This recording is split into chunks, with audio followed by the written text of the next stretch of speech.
Pues José Carlos, muchas gracias por estar aquí. Gracias a ti, Sergio.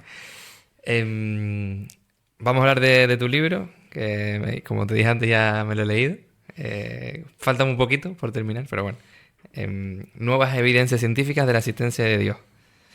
De hecho, una de las cosas que más me llamó la atención es que al principio dices que, claro, obviamente por cómo culturalmente, donde hemos nacido y tal, depende de dónde has nacido. Si te dicen Dios, lo atribuyes a una cosa o a otra, ¿no? Entonces, hablar de Dios, mucha gente lo atribuye a la religión, ¿no? O a la religión. Y en tu caso dice que no es un libro de religión, sino más bien de ciencia, ¿no? Es un libro de divulgación científica y exactamente como tú dices, muchas veces lo que me he dado cuenta es que con la gente que no cree en Dios, la palabra Dios le abre una puerta que va a un mal sitio. Entonces, es mejor no decir Dios. Entonces, dices, mira, yo, si te quisiera convencer a ti, que quiero, sería decirte, hay una superinteligencia que creó el universo, creó todo, cuida del universo, cuida de todo, y eso te incluye a ti.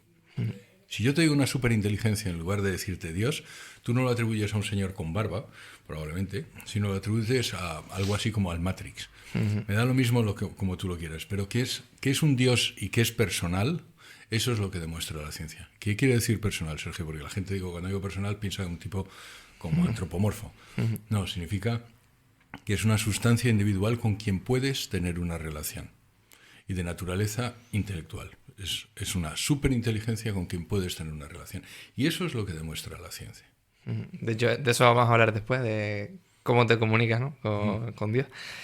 Hay una parte de ti que me gustaría también recalcar, que es que estuviste años viviendo en Israel y dices como que en esa etapa como que te cambió la vida un poco, ¿no? ¿A qué te refieres con que te cambió la vida? Yo siempre he sido católico. O sea, católico quiere decir que fui bautizado como tú, hice la primera comunión como tú, luego me confirmé, ya no como tú, ni como Carolina que nos está viendo, pero vamos, sí iba a misa regularmente, pero realmente no vivía mi fe, ¿sabes? Yo consideraba mi fe, pues no sé, como una chaqueta que me pongo, que me gusta mucho, pero nada más. Entonces, cuando viví en Israel, viví en el año 2001 del 2003, me tocó vivir la segunda intifada, que es el levantamiento palestino. Estuve allí durante el 11 de septiembre, que si te acuerdas, al principio se atribuyó a los palestinos, cerraron el país. Viví allí la guerra de Irak. Yo era director general de una compañía norteamericana, la que entonces, bueno, mi familia me dejó.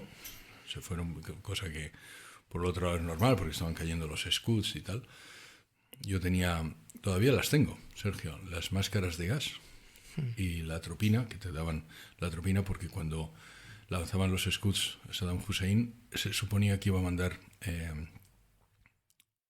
guerra química. Entonces, la atropina te impide que te mueras, básicamente. Yo tenía, de hecho, un bomb shelter, no sé cómo se llama, Sí, como un refugio antibombas, no. donde tenía guardado todo. Entonces, en aquella época, sí me acuerdo que estando solo en Tel Aviv, pues me di cuenta de que todos vamos a morir. Yo me acuerdo de esa frase, la leí en un libro, dice, memento mori. Recuerda que te vas a morir. Y muchas veces, ¿sabes? La gente de tu edad y la gente de la mía, nos olvidamos de que al final todos morimos. Y entonces eso significa que esta vida tiene un sentido que es distinto del que yo le daba. Y luego, ¿sabes? No es que me cayera del caballo como San Pablo y tal, pero sí llegué a la conclusión de que, bueno, pues de que la religión y que Dios tenía que formar parte más importante de mi vida. Entonces eso, yo seguí mi carrera profesional, después me fui a Ucrania, me fui a Rusia, estuve en Alemania, estuve en Francia y tal, pero ya entonces ya había cambiado. Y fue poco a poco. Entonces, recuerda que te vas a morir. Memento mori. Yo creo que lo has mencionado antes, que lo que impide a la gente, ¿no?, acercarse a Dios es básicamente la palabra Dios, ¿no? Es una de las cosas, sí. Es más en la gente de tu edad. Luego me he dado cuenta, observando después del libro, hay muchas personas de mi edad o mayores que si se han alejado de la iglesia o de la religión o incluso de Dios, porque digamos vamos a ponerlo por las tres capas, y luego no quieren volver ya por soberbia. Y esto es muy fuerte decirlo, pero es así, chico, yo tengo razón, tú crees que tú estás en edad de aprender. De hecho, lo hemos dicho justo antes de empezar aquí. Dice, bueno, pues yo tengo que aprender. Y además, eso es una actitud que no pierdas nunca. porque siempre se está aprendiendo. A los 70 años estás aprendiendo. Si no estás aprendiendo a los 70 años, pues no tiene sentido. ¿sabes? Entonces siempre estás aprendiendo. Pero sin embargo hay gente de 70 años que ya cree que ya lo ha aprendido todo.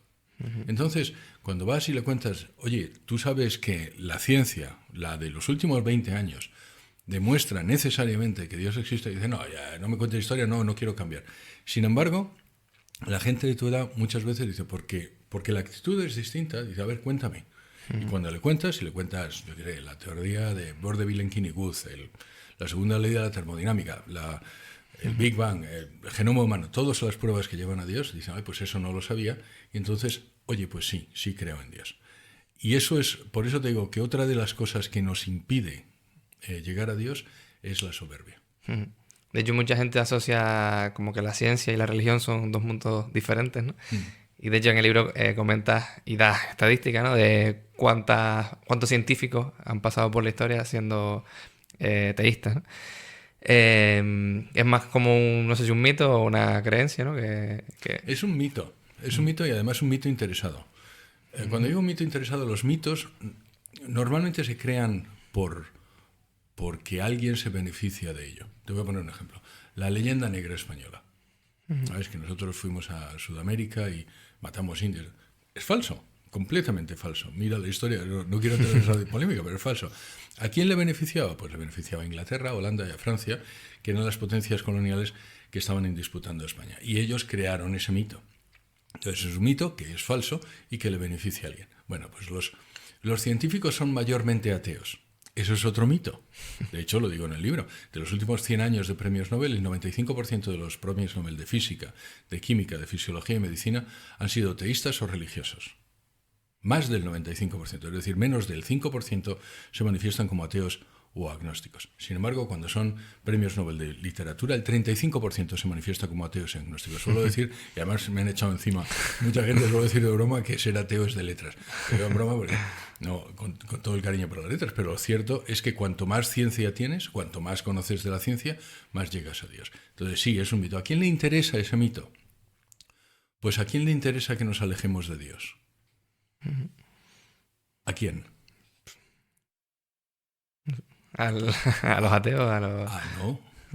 Hay otro ser personal, del que no hablamos normalmente, al que le interesa, cuyo objetivo, cuya razón de ser es alejar al ser humano del hombre, de Dios.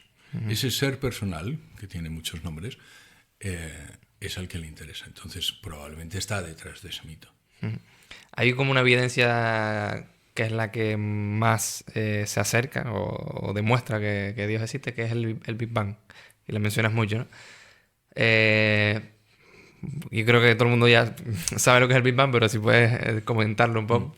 Realmente es la que, fíjate, yo creo que no es la que más, esa es una evidencia clarísima de que algo que llamamos Dios existe. Pero, por ejemplo, el genoma humano también es, a mi juicio, una evidencia clarísima de que algo que llamamos Dios existe. Pero es verdad que llama mucho la atención el Big Bang. ¿El Big Bang qué es? El Big Bang no es una teoría. Lo digo porque se llama teoría del Big Bang, pero es una cosa que está demostradísima, forma parte del modelo cosmológico estándar, y lo único que dice es que el universo se creó hace 13.700 millones de años. Y esto está demostrado experimentalmente por varios satélites que se han lanzado, el último el WMAP, que volvió en el año 2014, y también teóricamente. Pero, y esto es importante, Sergio, ¿qué significa que el universo se creó hace 13.700 millones de años? Significa que toda la materia del universo estaba condensada en algo que era menos de la cabeza de un alfiler.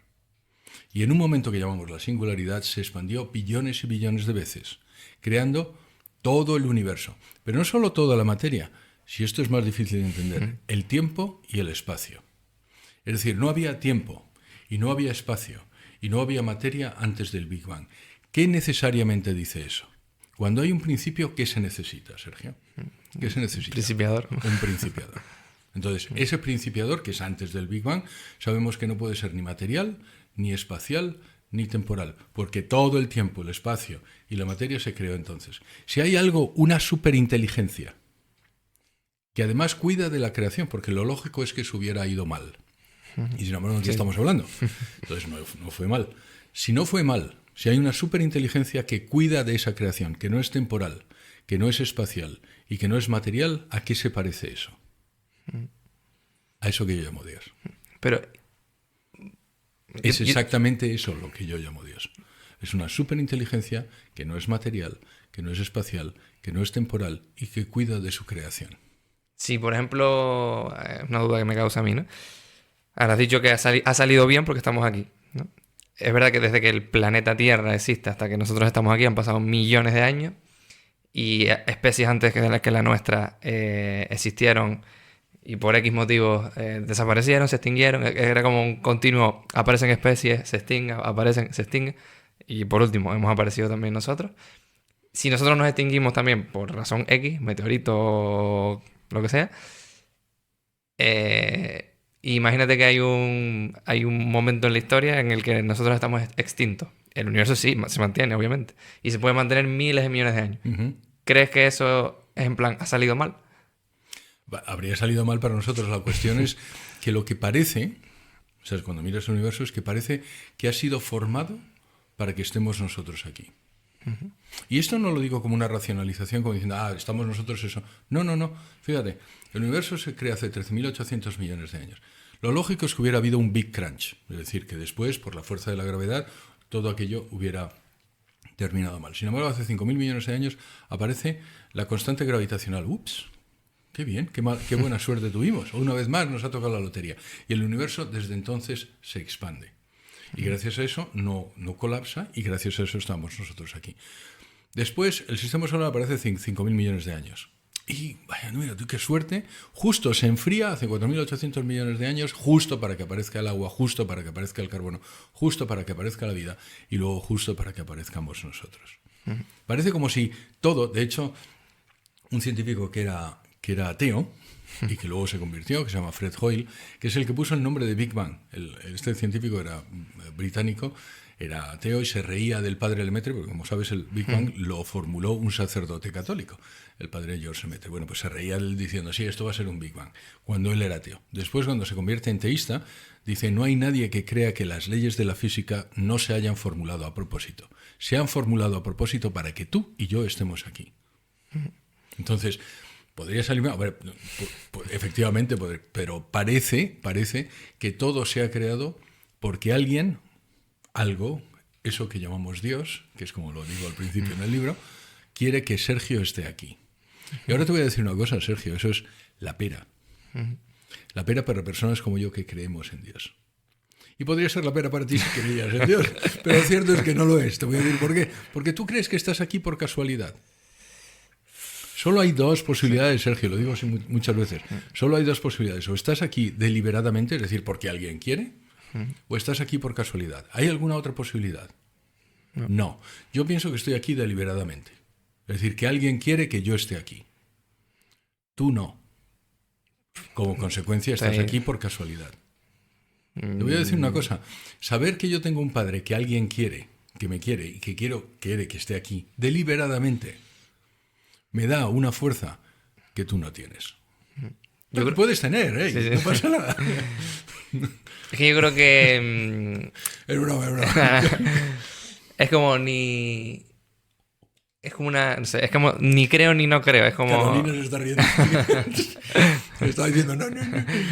Yo como... Es eso, como que ni creo ni no creo. Es decir, todo apunta científicamente que hubo un... Bueno, todo apunta no. Está demostrado que hay un momento de creación y a partir de ahí para atrás es como... Puede ser un dios, puede ser... No le llames dios. Bueno, puede ser una inteligencia. Hay algo... Necesariamente, Sergio, es que no queda otra opción. Necesariamente hay un alguien que ha diseñado esto. Y si ese algo son reacciones químicas que no llegamos a entender. Pero si es que no había nada. La química aparece hace 13.700 millones de años. Eso es como cuando los científicos ateos están intentando darle vueltas y hablan de una cosa que llaman el vacío cuántico. El vacío cuántico no existe. Quiero decir, es lo que aparece después en la singularidad. Por supuesto que existe, pero no es vacío, no es la nada. Claro. Es decir, es algo. Ese algo tiene que tener alguien, un fabricante, si quieres, detrás. No hay posibilidad. De hecho, la demostración, fíjate, decía George Smoot, quiero decir, George Smoot, que es premio Nobel, o Neville Mott, uno de los dos, que también es premio Nobel, decía que la gran prueba de que el Big Bang apoya la existencia de Dios es la obvia ansiedad que producen los científicos ateos. Y es que los científicos ateos, cuando se encuentran con el Big Bang, es como digo, se quedan con la brocha y sin escalera, porque ¿cómo explicas? Claro, solo existen dos posibilidades: o el universo es eterno o el universo tiene un principio, ¿verdad? No hay otra posibilidad. Si el universo es eterno, ¿eso es un problema para los ateos? Sí. No. No. No, porque el universo eterno no necesita... Tampoco es un problema para los religiosos, ¿eh? Porque podría haber un universo eterno y un Dios eterno. Pero lo cierto es que si el universo tiene un principio, sí necesariamente tiene un problema para los ateos. Porque si tiene un principio, necesita lo que tú has dicho, Un principiador.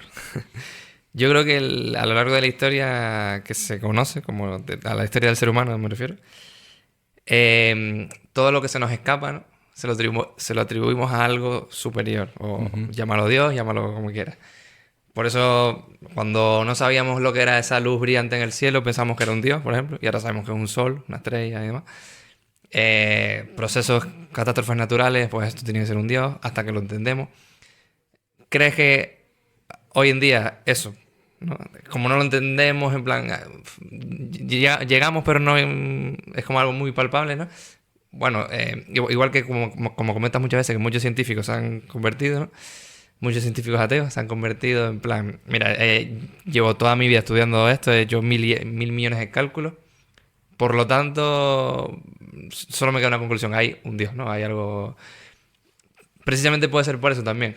Imagínate hace, no sé, 2000 años, el típico científico de la era que quería estudiar el sol. Oye, o lo que hoy llamamos sol.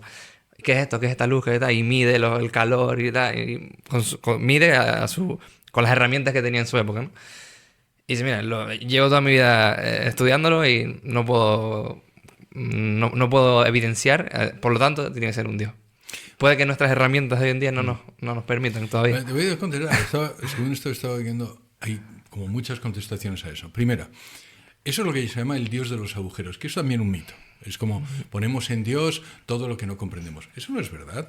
A veces sí, a veces no. A veces ponemos a la naturaleza. De hecho, el ateísmo pone a otra cosa en lo que no comprende. Cuando ellos no comprenden el Big Bang, se inventan los multiversos. A ver, ¿qué puedo inventarme? Ups. O sea, que no es necesariamente verdad, en primer lugar. En segundo lugar, el hecho de que nosotros apuntemos a Dios es una cosa muy extraña, porque psicológicamente como esto me lleva a Dios, pues no puede ser verdad. ¿Por qué? Siempre digo, las tendencias naturales, muchas veces, vamos, no siempre, pero las tendencias naturales tienden hacia eso que necesitas. Es decir, cuando tú necesitas beber, a un niño pequeño le das agua y bebe, sin necesidad de explicárselo. Cuando tú necesitas a Dios, tiendes a Dios. Y es curioso porque el ateísmo dice, como tenemos necesidad de Dios, entonces Dios no existe. Y hay algo en esa lógica que yo me pierdo. Es decir, esto es la Tierra, ¿verdad, Sergio? Sí. ¿Necesitamos la Tierra? Sí.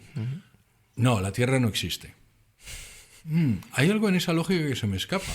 La Tierra está, la Tierra la necesitamos y la Tierra existe. ¿Necesitas beber? Sí, el agua existe. ¿Necesitas comer? Sí, la comida existe. ¿Necesitas a Dios para ser feliz? Te voy a dar una buena noticia. Sí. Y sin embargo, Dios no existe. Es algo que en esa lógica no se me escapa. Ahora bien, es verdad, dicho con esas dos prevenciones, es verdad que a veces que atribuimos a Dios cosas que no son de Él. Eso es un exceso de teísmo, si quieres. Pero gracias a Dios eso se expurga, ¿sabes? Y entonces, bueno, pues efectivamente eso no es Dios. El Dios no es sol. Pero decir que el sol no es Dios no quita que el sentimiento de la necesidad de Dios sí sea verdadero. ¿A dónde se atribuye esa necesidad? Al sol, es lo que es falso. Sí, hoy en día... Es como beber gasolina cuando tienes sed. La sed es verdadera, la necesidad de agua es verdadera. Lo que estás bebiendo no es lo bueno. Hay una cuestión que es lo del libre albedrío, ¿no? Que tú crees que sí, que existe el libre albedrío, ¿no? Y tú también. Sí. Yo también lo creo. Si no, no estaríamos aquí. Sí. Pero lo que no me concuerda es... si existe el libre albedrío, es decir, podemos tomar decisiones libremente y la ley de causa y efecto, ¿no? Todas nuestras decisiones de hoy tendrán una consecuencia. Una consecuencia. Si existe el libre albedrío y yo tomo una serie de decisiones, ¿por qué las consecuencias se las atribuyo a Dios? Es decir, yo quiero hacer este podcast, por ejemplo, ¿no? Sí, Y quiero traer a José Carlos. sí, El podcast sale bien Sí. y nos va bien y demás, gracias a Dios. No, gracias a que yo tomé la decisión de hacer el podcast, gracias a que José Carlos tomó la decisión de aceptar la invitación y luego gracias a que la gente aceptó y lo vio. Pero no lo puedo atribuir a eso, en este caso, no lo puedo atribuir a Dios. Le podría atribuir a otras cosas. Pero que algo que depende de mí, que es de mi libertad y de la tuya, como ¿quién te dio la libertad? Dios. Entonces, gracias a Dios. Pero hay mucha gente... Pero te voy a dar la razón. Sí. Tienes razón. Yo creo que también en eso, los que lo decimos, yo por ejemplo, antes de todas las entrevistas encomiendo. ¿Sabes? ¿Para qué? Para que salga bien. ¿Por qué? Pues oye, porque la puedo cagar, porque, ¿sabes? Me puedo equivocar y las veces que me equivoco no te puedo ni contar. Pero me encomiendo para que me ayude. Para que me ayude. Y luego al final, si ha salido bien, pues ha sido gracias a Dios. ¿Por qué? Porque yo sí que creo que la providencia ordinaria, que es Dios, te ayuda en las circunstancias de tu vida. ¿Tú ves? Esa es otra ventaja de ser religioso. Entiendo que si nosotros existimos y existe un Dios, pues eso es gracias a Dios. Pero luego en mini decisiones del día a día, ¿no? Ahora estábamos hablando de fútbol ahora, ¿no? Yo soy un portero, me vas a tirar un penalti, ¿no? Yo tomo la decisión de tirarme a la derecha y tú tomas la decisión de tirar hacia mi derecha y lo paro. Eso no es gracias a Dios, eso es gracias a mi decisión y la tuya. Exacto. Gracias a Dios sí, es más la asistencia y demás. Pero esta mini decisión... Tienes toda la razón. O sea, la decisión... No, pero creo que es una buena práctica darle gracias a Dios para tenerlo presente siempre. ¿Sabes? Es simplemente porque efectivamente Dios es el que te dio el libre albedrío que hace que tú te tires a la derecha. Claro. No solo eso, Dios es el que hizo que tú estés dentro de la portería. No solo eso, Dios es el que ha hecho que tú nazcas. No solo eso, es el que hizo que tus padres nacieran. O sea, por todo eso, gracias a Dios. Y luego, efectivamente, tú has tomado la buena decisión. Pero recordar a Dios es como... Fíjate, estábamos hablando antes de tu padre, que es de la Leti. Nadie es perfecto. Yo soy de Madrid también. Esto me va a quitar muchos seguidores. Pero lo cierto es que no sé... Fíjate, en eso tienen razón. Soy de Madrid porque mi padre era del Madrid, pero he ido muy poco al fútbol. Soy muy poco futbolero. Pero... ¿qué te iba a decir? Que hay las decisiones al final te corresponden a ti. Y la responsabilidad de esa decisión te corresponde individualmente a ti. Sí, yo creo que hay que diferenciarnos entre el grano de la paja. En plan, podemos estar de acuerdo, o sí, que Dios existe, por ejemplo, pero en esas mini decisiones mucha gente lo atribuye a Dios, por ejemplo. Y claro, es una navaja de doble filo, porque igual que eso se lo agradeces a Dios, o por ejemplo en muchos casos que quizás entramos después, de cometer delitos o violencia o lo que sea, se lo atribuyes a Dios, ¿sabes? Y no es. Yo entiendo que el ser humano, partiendo de la base, vale, Dios existe, estamos aquí por Dios. Y hay que agradecérselo. Pero luego, en esas mini decisiones, si tú matas a alguien, es tu culpa, no es culpa de Dios, ¿sabes?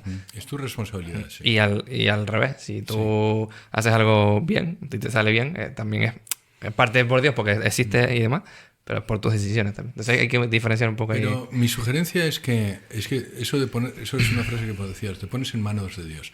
Es decir, como te he dicho, antes de las no sé si lo hemos dicho en cámara, pero vamos, antes de las entrevistas, yo me encomiendo. ¿Sabes por qué? Pues para que me ayude. Entonces, eso es bueno.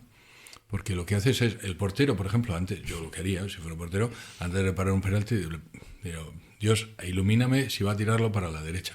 Luego, pues no, y la responsabilidad es tuya. Pero lo cierto es que pedir esa ayuda es bueno por muchas razones, ¿sabes?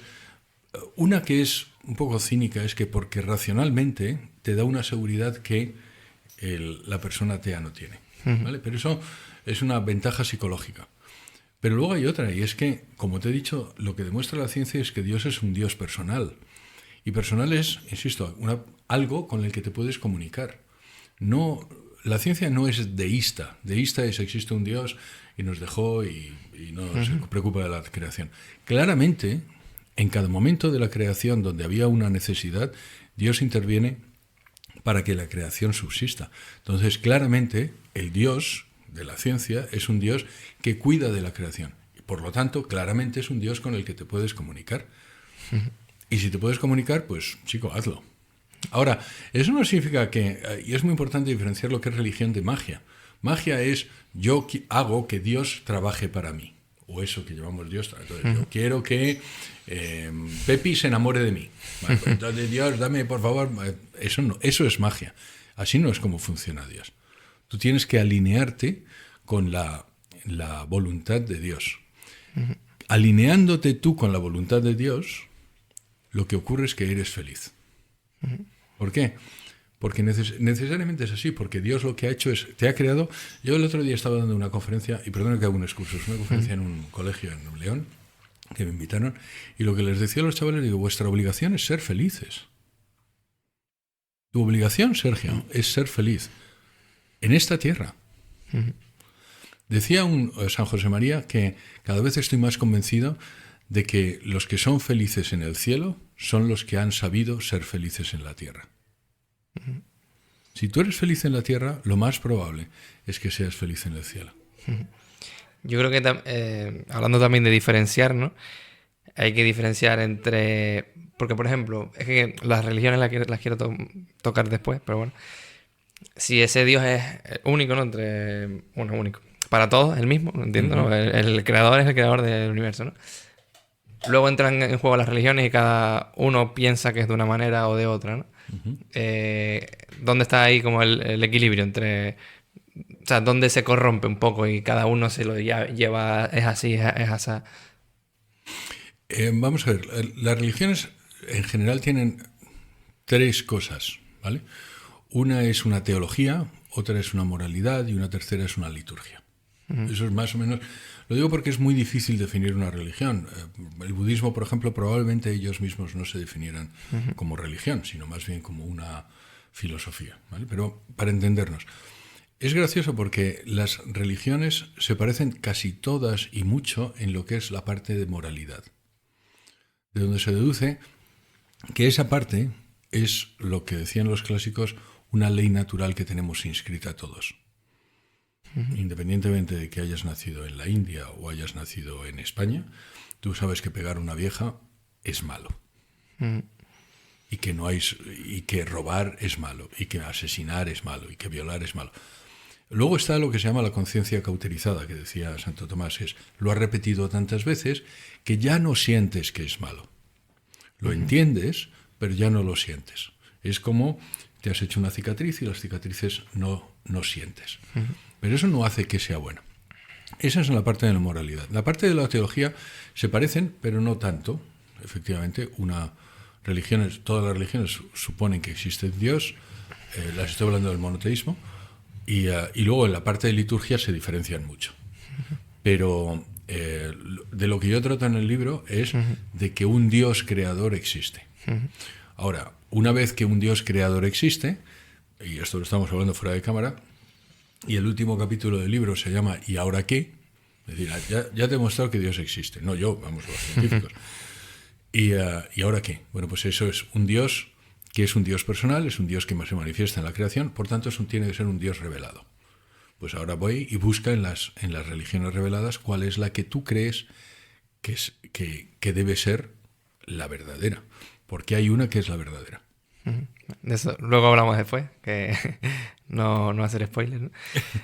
Hay una parte también científica que hablas en el libro que es sobre la ley de la evolución y la biología del ser humano y demás, bueno, y de las especies. Y no están en contra con la idea de ser creyente, por ejemplo, ¿no? ¿Puedes explicar esto un poco? Sí, hay un mito, que ya también, como todos son interesados, en que la teoría de la evolución está en contra de la religión cristiana. Eso es un mito, eso no es verdad. De hecho, hay un capítulo que vemos la evolución de la evolución. Es muy difícil definir lo que es la teoría de la evolución porque los que apoyan esa teoría hoy no apoyan lo mismo que dijo Darwin en su momento, cosa que es lógica, porque cuando Darwin escribe su libro sobre las especies, por ejemplo, la genética no estaba descubierta. El padre de la genética es otro sacerdote católico y esa ciencia, digamos, cambia todo lo que la evolución predice. El que junta la evolución con la teoría con la genética es un señor que se llama Dobzhansky, que es religioso, es cristiano, además muy religioso.